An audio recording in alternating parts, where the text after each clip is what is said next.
So some new images are floating around on X, and people are saying this might be DJI's mysterious panoramic drone. Rumor has it it could be called the DJI Mini 360, a tiny lightweight drone built for full 360-degree panoramic shots. If that's true, this would be DJI's first real attempt at a consumer-friendly panoramic drone stepping into Insta360's territory with their Antigravity drone. Now before we dive deeper, hit subscribe. Think of it as your drone insurance for leaks and updates. Back to the images. Honestly, they don't reveal much. Classic first stage leak, you can barely make out any details, but if we assume this is a panoramic drone, earlier reports suggest it might come in under 250 grams. That would place it in the C0 classification, just like the rest of DJI's Mini lineup. The Mini 360 is rumored to borrow tech from DJI's Osmo 360 camera, using dual fisheye lenses to capture 8K panoramic video, giving you immersive footage, sharp resolution, and those signature DJI colors. It's a move we've seen before with the Antigravity A1.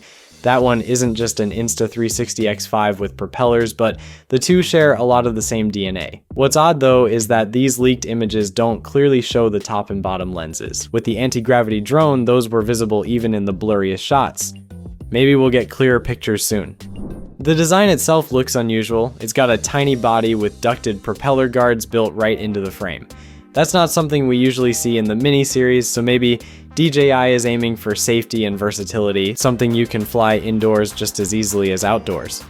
Spec-wise, the rumors point to 8K panoramic video, around 30 minutes of flight time, and a 10-kilometer range. And unlike the usual Mini drones with mechanical gimbals sticking out, this one seems to ditch that setup completely. Instead, it'll probably lean on digital stabilization and software stitching to keep footage smooth. Originally, people thought the Mini 360 would launch alongside the upcoming Mini 5 Pro, but with that release getting closer, it doesn't seem likely. We haven't seen any solid leaks to confirm it yet. Meanwhile, Insta360 has already announced the Antigravity A1, though it won't actually hit shelves until January 2026. That gives DJI a window to jump in earlier, maybe sometime in 2025, and grab some of that attention. Price? Rumors say around 5,000 Chinese yuan, which is roughly $695. Of course, none of this is confirmed, the name, the design, even the release date, but if these leaks are on point, DJI is definitely cooking up something very different from what we've seen before. Stick around, hit subscribe, and we'll keep you posted the second more info drops. Peace.